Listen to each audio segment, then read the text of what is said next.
여러분 안녕하세요. 지난 시간까지 프롤로그 요한계시록의 프롤로그 계시록 1장 1절부터 8절까지를 공부했습니다. 이번 시간부터는 계시록 1장 9절부터 20절까지 해당되는 그 첫 환상 부분, 요한계시록의 첫 환상 부분을 공부해 나가도록 하겠습니다. 계시록 1장 9절 20절의 내용은요, 크게 이제 한 세 가지 정도로 나눌 수 있는데요. 이제 사도 요한이 첫 환상을 보게 된 당시의 상황, 또 그리고 사도 요한이 이제 사명의 위임을 받죠. 그 사명은 다른 사명이 아니고 기록하라는 거예요. 예수 그리스도에 대한 환상에 대해서 본 내용, 또 신탁적 계시를 받은 거, 이런 것들을 기록하라는 사명, 그 사명의 위임을 받게 되고요. 그리고 이제 첫 환상의 내용들을 쭉 이렇게 진술을 해주고 있는 것입니다. 그래서 이제 계시록 1장 이제 9절에서 11절을 먼저 살펴보기로 합니다. 1장 9절에서는요, 예언자 사도 요한의 신분에 대한 얘기가 나오고요. 그리고 그가 어떤 상황에 처해 있는지에 대한 얘기가 나옵니다. 계시록 1장 9절 먼저 읽어보겠습니다. 여러분 구독과 좋아요를 많이 눌러주세요. 나 요한은 너희 형제요 예수의 환난과 나라와 참음에 동참하는 자라. 이것이 이제 사도 요한의 신분에 대한 얘기죠. 그 다음에 하나님의 말씀과 예수를 증언하였으므로 말미암아 반모라 하는 섬에 있었더니, 이것은 이제 사도 요한이 지금 현재의 처한 자신의 상황을 이렇게 쓰고 있는 것이에요. 예, 여러분 여기에서 나 요한은, 이 말은요, 요한계시록을 쓴 사람이 다른 사람이 아닌 바로 요한 나 자신이다, 이것을 강조한 말이에요. 예, 그래서 여기에 이제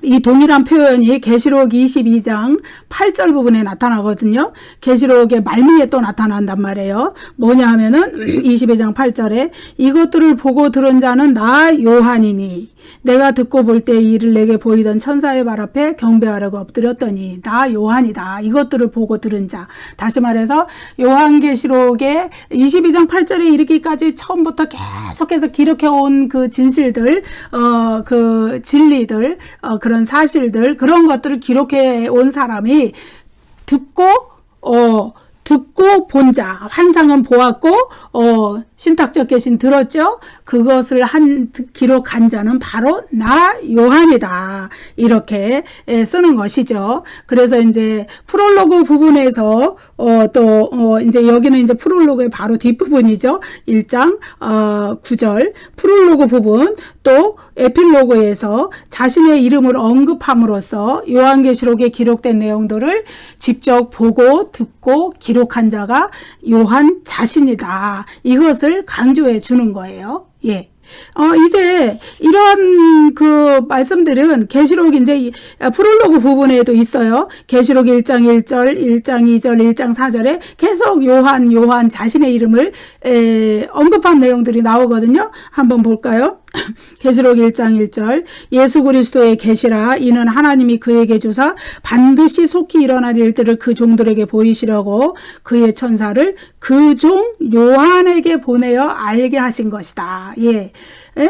요한, 하나님의 종 요한에게 천사를 보내서 계시록에 기록한 내용들을 알게 하셨다는 거예요. 1장 2절 요한은 하나님의 말씀과 예수 그리스도의 증거 곧 자기가 본 것을 다 증언하였느니라. 예, 자기가 본 것, 하나님의 말씀, 자기가 들은 말씀, 또 예수 그리스도의 증거, 자기가 본 환상들, 이것을 다 증언했다. 누가? 요한이. 예, 사도 요한이. 1장 4절 요한은 아시아에 있는 7교회에 편지하노니. 사도 요한이 7교회에 편지한다는 말이에요. 예. 그래서 계시록 1장 1절, 2절, 4절에 계속 요한은 자신의 이름을 써서 요한계시록을 기록한 사람은 바로 나 요한이다. 이것을 강조해 주는 겁니다. 그리고 이것이 이제 프롤로그 부분이고, 그다음에 이제 1장 9절에 가서 또 나 요한은 이렇게 또 강조해 주고, 또 마지막 말미 에필로그 부분에 가서 22장 8절에 가서 또 요한, 이것들을 보고 들은 자는 나 요한이니, 이렇게 이제 얘기해 줍니다. 내가 썼다 이거예요. 사도 요한이. 예? 예. 그래서 여기서 나라는 말이 계속 나오죠. 나 요한. 나 요한은. 예, 이 말은 헬라어로 볼 때는 주격 1인칭 대명사입니다. 그래서 이거는 헬라어법에서 인칭 대명사 주격 이거는 강조요법으로만 사용이 돼요. 그래서 이제 지난 시간에 우리가 공부했던 에고 에이미 나는 뭐뭇이다. 하나님과 그리스도께서 자신의 신적 정체성과 권위를 나타내기 위해서 쓰시는 말 거기에도 에고 나는 뭐뭇이다. 나는이라는 말 나는 양의 문이다. 나는 선한 목자다. 나는 스스로 있는 자니라. 이런 말씀 나는 에고 이건 전부 강조요법이거든요. 여기서도 나 요한은 1인칭 주격 인칭 대명사거든요. 이것도 강조용법으로 사용이 된 거예요. 그래서 이제 이제 이 나라는 말을 써서 요한이 자신의 이름 앞에 나라는 에고, 이거 헬라어 에고예요. 주격 1인칭 대명사. 에고라는 그 단어를 붙여서 요한을 강조해 준 거예요. 나 요한은. 그래서 강조하는 것 바로 나 자신이라는 걸 요한 자신이라는 거를 강조해 준 것이죠. 그래서 이제 우리가 이렇게 사도 요한이 이렇게 계시록의 서두, 프롤로그와 또 에필로그, 또 요한계시록 1장 9절 요 부분에서 서두와 말미 부분에서 계속해서 자신의 이름을 강조적으로 이렇게 내세우고 있는 것은 바로 이제 요한계시록이 묵시문학적인 특성을 가졌다는 것을 나타내 주는 거예요. 여러분 묵시문학에서도 이제 묵시문학은 이제 물론 요한계시록과 다른 점은 이 요한계시록은 사도 요한이 실질적인 저자예요. 실질적인 저자이면서 그 요한계시록 안에다가 나 요한은 자신의 이름을 이렇게 딱 밝혀놨어요. 그렇지만 이제 묵시문학은 실질적인 저자와 명목상의 저자가 따로 있어요. 실질적인 저자는 이제 주로 익명이에요. 익명. 드러내지 않는단 말이에요. 왜냐하면은 험난한 박해의 시대, 고난의 시대에 살았기 때문에 자신의 진짜 이름을 내보이지 않아요. 그렇지만은 구약 성경에서 유명한 이름들, 아담, 아브라함, 에녹, 모세 이런 사람들을 이렇게 이름을 차용해서 익명의 저자로 내세워가지고 그 저자의 이름을 작품 안에 다 이렇게 계속 쓴단 말이에요. 에녹은 뭐뭐뭐 했다. 에녹, 아담은 뭐 어떻게 했다. 아브라함은 어떻게 했다 이런 식으로. 그래서 이제 그런 점에서 묵시문학의 특성을 요한계시록이 가지고 있다는 거, 이름을 내세운다는 거, 가지고 있다는 거. 비록 그것이 실질적인 그 저자와 명목상의 저자라는 그 차이점은 있을지라도 이름을 밝히는 것 자체는 묵시문학의 특성이다. 이렇게 말씀드릴 수 있어요. 나 요한. 이것은 이제 이 정도로 해주고요. 형제. 여기서 요한이 뭐라 그랬냐면은 너희 형제다. 그랬어요. 이건 이제 그리스도의 피로 구원받은 가족, 그 영적인 가족이죠. 그런 의미로 이제 사용한 말이고, 요한은 또 자신을 예수의 환난과 나라와 참음에 동참하는 자다. 이렇게 자기 자신을 소개를 하죠. 환난과 나라와 참음, 이것이 이제 그 헬라어로 보면은요, 하나의 정관사, 태라는 하나의 정관사에 연결이 돼 있어요. 그러니까 아주 밀접한 연결을 가진 거죠. 동일한 실체를 가진 세 개의 영역을 표현해 주기 위해서 하나의 정관사에다가 환난과 나라와 참음 이걸 연결해 놨다는 거예요.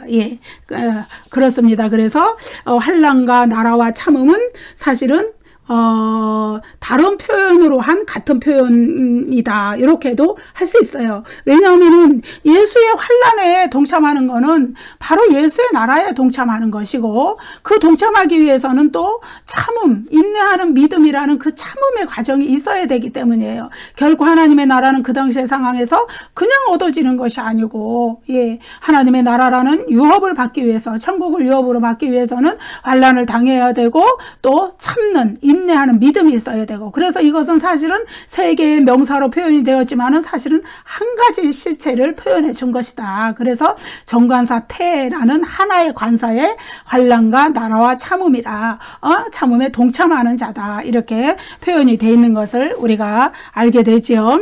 여러분, 여기서 나라라는 이야기가 다시 나옵니다. 어디에서 나왔었죠? 계시록 1장 6절에서 나라와 제사장을 삼으셨다. 자신의 피로 구속하신 그리스도 성도인들을 그리스도께서 나라와 제사장으로 삼으셨다 해서 나왔었죠. 근데 여기서 이제 다시 나라라는 주제가 나오죠. 이 나라라는 주제는 왕의 주제와 같아요. 왕으로서 동참한다, 왕노릇한다, 이런 주제를 나타나는 거예요. 그래서 이제 부활하시고 승천하시고 하나님 보좌 우편에 왕으로, 만왕의 왕으로 이제 등극하신 그리스도는 그때서부터 온 우주 만물을 향한 통치를 시작하셨어요. 이미 초림 때 시작하셨어요. 그런데 그것은 지금 시대에도 계속되고 있고, 재림 때에 이제 악의 세력을 완전히 진멸해서 불못에 집어넣고 그들의 세력을 진멸하고 그 적들에 대한 승리를 완성할 때, 그때에 이제 완성이 된다. 우리가 그렇게 보면 되는데, 그 모든 일에 그리스도인들이 동참을 한다는 거예요. 그거를 뭐라 그러냐면은 나라에 동참한다. 이렇게 표현을 해주고, 다른 말을 하면은 왕노릇한다. 이 표현으로도 할 수 있어요. 그래서 그리스도께서 왕노릇하는데 그리스도인들이 참여한다, 동참한다, 이런 의미로 볼 수가 있습니다. 우리가 이제 한 성경에서 조금 읽어보면요. 계시록 5장 10절, 그들로 우리 하나님 앞에서 나라와 제사장들을 삼으셨으니 그들이 땅에서 왕노릇하리로다 하더라.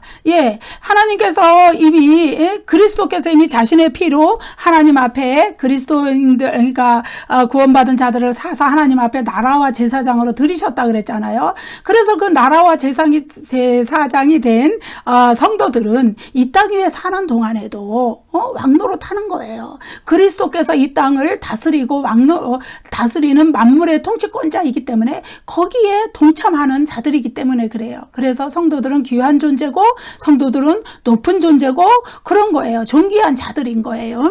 그 다음에 이제 20장 6절, 이 첫째 부활에 참여하는 자들은 복이 있고 거룩하도다. 둘째 사망이 그들을 다스리는 권세가 없고 도리어 그들이 하나님과 그리스도의 제사장이 되어 천년 동안 그리스도와 더불어 왕노릇하리라. 천년 왕국에서도 제사장이 되고 또 왕노릇을 한다는 거야. 그리스도의 통치에 동참한다는 거예요. 그리고 또 계시록 22장 5절에 보면은 새하늘과 새 땅에서도 뭐라고 나오냐 하면은 그들이 세세토록 왕노릇하리로다. 여기에서는 아주 이제 제한된 기간이 아니라 천년 왕국도 제한된 기간이죠. 언젠간 끝날 때가 오기 때문에. 그렇지만은 예수 그리스도의 재림과 부활과 최후의 심판을 거쳐서 모든 것이 정리되고 새하늘과 새 땅, 새 창조의 세상을 하나님께 열었을 때, 거기에서 부활한 신령한 몸과 영혼이 같이 영원히 영원 복락을 누리며 살 때에 그들이, 성도들이 세세토록 왕노릇한다 그랬어요. 어떤 성도들이냐? 그 이마에 하나님과 그리스도의 이름이 기록된 자들, 다시 말해서 하나님께 인침을 받은 자들, 모든 환난 속에서도 하나님께 영적인 보호하심을 받고 그들의 믿음을 끝까지 지켰던 자들, 그들이 세세토록, 여기는 기간의 제한이 없어요. 왜? 하나님이 영원하시듯이 그들도 부활한 몸과 영혼으로 새하늘과 새 땅에서는 영원한 생명을 누리기 때문에 왕노릇하는 기간에 제한이 없다는 거예요. 예수 그리스도의 통치에 참여한다는 거예요. 왕노릇한다는 것은 각자가 다 왕이 된다는 의미라기보다는 그리스도의 왕권 통치에 참여한다는 의미예요. 그렇기 때문에 여기에서 이러한 특별한 권세라고 할 수 있어요. 왕적인 권세를 하나님이 그리스도께서 성도들에게도 주셨기 때문에 여기에 참여하는 거예요. 그런데 그렇게 참여하는 그 면에 또 다른 이면은 뭐냐 하면은 환난을 당하는 것이고, 또 다른 이면은 인내하는 믿음으로 그 환난을 견뎌내는 것이고, 그래서 환난과 나라와 참음이 하나의 정관사에 연결이 돼 있다. 그것은 같은 이야기에 각각의 다른 면을 이야기를 해준 것이다. 그렇게 우리가 보면 됩니다. 그래서 그리스도께서 이거는 이제 동참한다는 표현은 이제 우리가 겨우겨우 이제 회개하고 겨우겨우 구원을 얻어서 하늘나라에 간다는 의미가 아니라 정말로 적극적인 믿음으로 적극적으로 그리스도의 왕권 통치에 참여한다는 것을 의미합니다. 예, 여기에서 이제 다시 이제 나라라는 얘기는 이제 여기까지 하고요.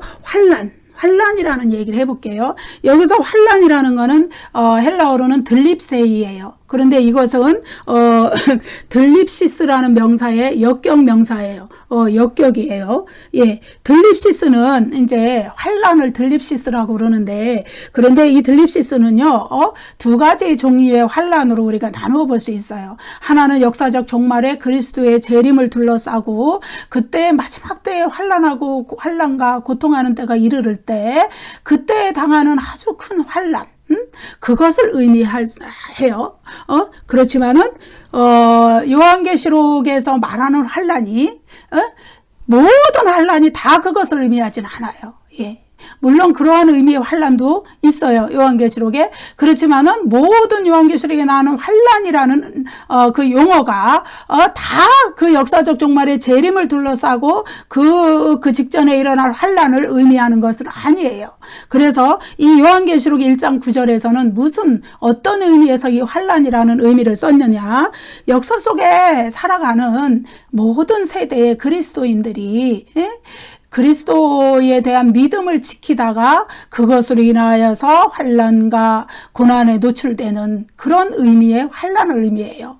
예를 들어서 1장 9절에서 사도 요한이 환난에 동참한다 그랬잖아요. 환난, 여기서 환난이라는 것은 사도 요한이 재림 직전에 살았던 분은 아니잖아요. 그러나 역사 속에 그도 살았어요. 예수 그리스도께서 하나님 보좌 우편으로 가신 후에 이 땅에 살면서 그리스도의 복음을 예언하고 그리스도의 복음을 전파하는 사명을 감당하면서 살았어요. 그러면서 그가 환난을 당했거든요. 예, 그렇게 당했기 때문에 그 환난은 역사 속에서 일반적으로 모든 세대가 그리스도를 믿는 믿음으로, 하나님을 믿는 믿음으로 말미암아 그것 때문에 당하는 환난을 가리킨다. 예, 그것을 나타냅니다. 그래서 이제 이런 의미의 환난, 그러니까 재림 직전의 대환란이 아닌 그냥 이 역사 속에 살아갔던 얼마나 수많은 세대가 있겠어요. 그들 중에서 그리스도인들 성도들이 그들의 믿음을 지킴으로 인하여서 당했던 환난, 예, 그런 의미의 환난의 의미가 성경에 여러 군데 나타나거든요. 그래서 제가 이제 좀 몇 군데를 읽어보겠습니다. 마태복음 13장 21절, 그 속에 뿌리가 없어 잠시 견디다가 말씀으로 말미암아 환난이나 박해가 일어날 때에는 곧 넘어지는 자요. 예, 이것은 이제 재림 직전의 환난이 아니잖아요. 그리스도의 말씀을 받고 열심히 그 말씀을 지키려고 노력하는 삶을 살다가 그 말씀을 지키는 것이 자기 생활에서 어떤 환난이나 박해를 받는 일로 직결이 되면은 넘어진다 이거예요. 예. 그런 말씀이죠. 그 다음 마태복음 23장 9절, 그때의 사람들이 너희를 환난에 넘겨주겠으며 너희를 죽이리니 너희가 내 이름 때문에 모든 민족에게 미움을 받으리라. 이때의 환난도 마찬가지고요. 16장 요한복음 16장 33절, 이것을 너희에게 이르는 것은 너희로 내 안에서 평안을 누리게 하려 함이라. 세상에서는 너희가 환난을 당하나 담대하라. 내가 세상을 이겼노라. 이때의 환난은 예수님이 이제 십자가를 앞두시고 그 두려워하는 제자들에게 말씀하신 거예요. 세상에서 너희가 환난을 당하지만 두려워하지 마라. 내가 이미 세상을 이겼다. 요한복음에 보면 특별히 사탄의 세력이 뭐라고 표현이 돼요? 이 세상의 임금이라 그래요. 사탄이. 예. 그래서 이 세상의 임금, 이 세상을 지배하는 이 세상의 임금인 사탄은 그 악한 그 영들을 통해서 사람들을 움직여서 제자들에게 어떤 환난을 가져올지 모르지만 그러나 두려워하지 말라. 내가 이미 그 사탄의 세력을 다 이겼다. 그렇게 말씀하신 거예요. 로마서 5장 3절 4절, 다만 이뿐 아니라 우리가 환난 중에도 즐거워하나니 이는 환난은 인내를, 인내는 연단을, 연단은 소망을 이루는 줄 알미로다. 여기에서 환난도 마찬가지죠. 우리가 신앙생활을 하다가 당하는 환난, 예, 그것이 오히려 우리에게 소망을 이루어준다. 왜? 그 환난 때문에 우리가 인내하는 믿음을 키우게 되고, 인내하는 믿음으로 이렇게 살아가다 보면 우리가 하나님 앞에 연단받아서 정금같이 불에 연단된 정련된 금같이 이렇게 나올 수 있고, 그것이 하늘나라를 향한 소망을 가지고 살아가는 사람들의 그러한 그 어떤 그 표지가 될 수도 있겠죠. 예, 어떤 시금석이 될 수 있는 거예요. 그래서 그 환난을 믿음으로 잘 이겨가라. 결국은 이런 의미이기 때문에 지금 읽어드린 말씀들은 모두 그리스도 재림 직전의 대환난을 의미하는 것이 아니라 일반적으로 우리가 역사 속을 살아가면서 모든 세대에게 올 수 있는, 그리스도를 믿는 믿음 때문에 올 수 있는 그런 종류의 환난, 그런 종류의 들립시스, 이것을 의미하는 것이고, 그래서 계시록 1장 9절의 환난도, 사도 요한이 당한 환난도 바로 그러한 것입니다. 그리스도를 믿는 믿음 때문에 생긴 환난, 예, 그것인데, 그러나 재림 직전의 그 대환난을 의미하는 것은 아니다. 이렇게 이제 우리가 볼 수 있겠죠. 자, 이제 나라 환란 두 가지 살펴보았고요. 이제 정관사 태에 연결된 환란 나라 두 가지 살펴봤고요. 이제 나머지 하나가 또 있죠. 참음입니다. 예, 참음은 여기에서는 이제 사도 요한은 특별히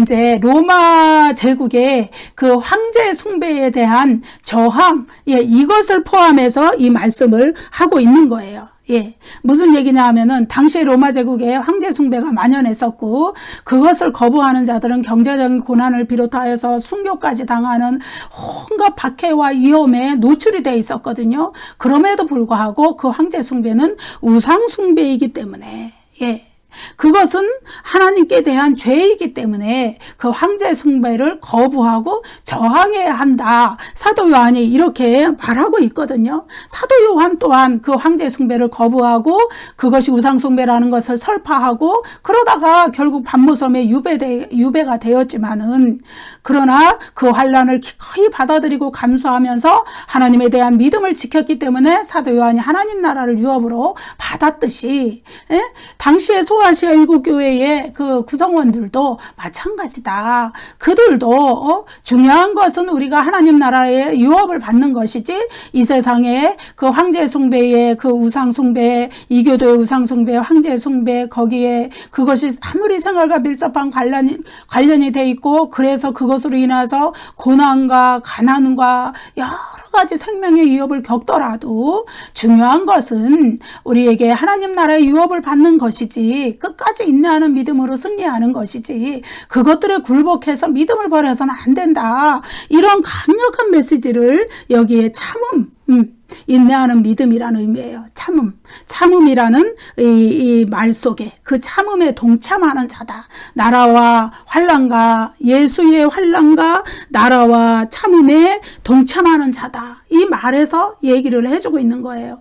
여러분, 근데 여기에 보면은 예수의 환난과 나라와 참음에 동참하는 자라 그러죠. 그 얘기는 뭐냐 하면은 이미 예수 그리스도께서 이러한 환난, 또 그런 참음, 또 이런 나라, 이런 것에 예수 그리스도께서 다 이미 거기에 그것을 겪고 하늘나라에 가셔서 지금 우주 만물의 통치권자가 되셨다는 것을 내포하고 있어요. 그런 의미를. 그렇기 때문에 그리스도를 쫓는 그리스도인들은 이제 모두가 그분의 제자로서 예수 그리스도께서 걸어가신 길을 똑같이 동일하게 따라가서 예수의 환난과 나라와 참음에 동참하는 자가 되어야 한다. 예, 그 말씀을 하고 있습니다.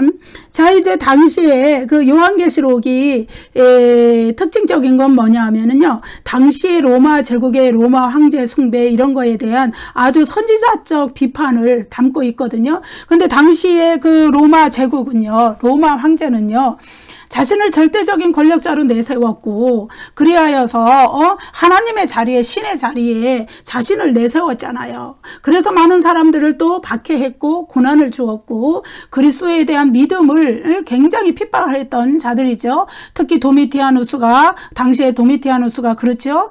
자신을 신이라고 그러고 자신을 주님, 데오스, 신, 하나님이란 뜻이에요. 주님, 키리오스 이렇게 부르라 그랬잖아요. 예? 그렇게 자신을 아주 절대자로 하나님의 자리에 자기를 놓은 그런 적그리스도, 바로 그 로마 황제에 대한 비판을 굉장히 사도 요한은 하고 있는 거예요. 그래서 저항해라는 거예요. 참음으로 저항해라는 거예요. 환난도 참으라는 거예요. 예. 그래서 이제 예수의 나라에 동참하는, 그리스도의 통치에 왕노릇하는 그런 자들로 승리하라는 이야기였죠. 그래서 이제 당시에 그 압제자였어요. 로마 제국, 로마 황제는. 계시록 18장 24절에 보면은 선지자들과 성도들과 및 땅 위에서 죽임을 당한 모든 자의 피가 그 성중에서 발견되었느니라.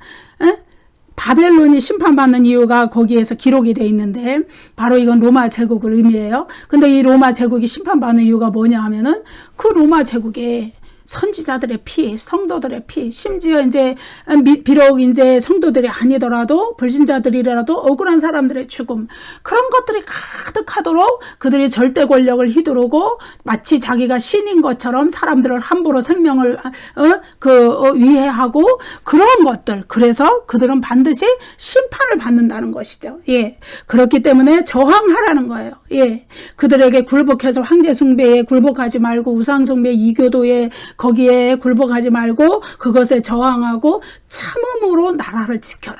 참음의 의미가 굉장한 것이라는 것을 보게 되는 것이죠. 그래서 요한계시록은 절대적인 권력을 가지신 분은 오직 하나님과 어린 양 그리스도 뿐이시다. 이런 사상에 기반해 있어요. 그렇기 때문에 자기 자신을 절대적인 권력자라고 절대적인 존재로 주장하는 로마 황제는 굴복하면 절대 안 되는 거죠. 저항의 대상이 될 수밖에 없는 것이고, 그 비판의 대상이 될 수밖에 없는 존재라는 것을 우리가 알 수 있죠. 여러분, 이렇게 예수의 환난과 나라와 참음에 동참하는 자라는 굉장히 이런 깊은 뜻을 가지고 있다는 것을 우리가 살펴보았습니다. 그 다음에 이제 하나님의 말씀과 예수를 증언하였으므로 말미암아 반모라 하는 섬에 있었더니, 예, 이 구절은 이제 사도 요한이 왜 반모섬에 유배되었는지 알려줘요. 그 이유를. 하나님의 말씀과 예수를 증언한 것 때문에 반모섬에 유배가 돼버린 거예요. 사도 요한이. 예. 그렇게 된 것이죠. 그래서 그 사도 요한이 그 이제 현재 요한계시록을 또 쓰고 있는 장소가 반모라 하는 섬이다. 이것을 우리가 알 수 있는 것이죠. 예, 여러분. 이제 다음 시간에 또 강의를 이어가도록 하겠습니다. 감사합니다, 여러분. 구독과 좋아요를 많이 눌러주세요.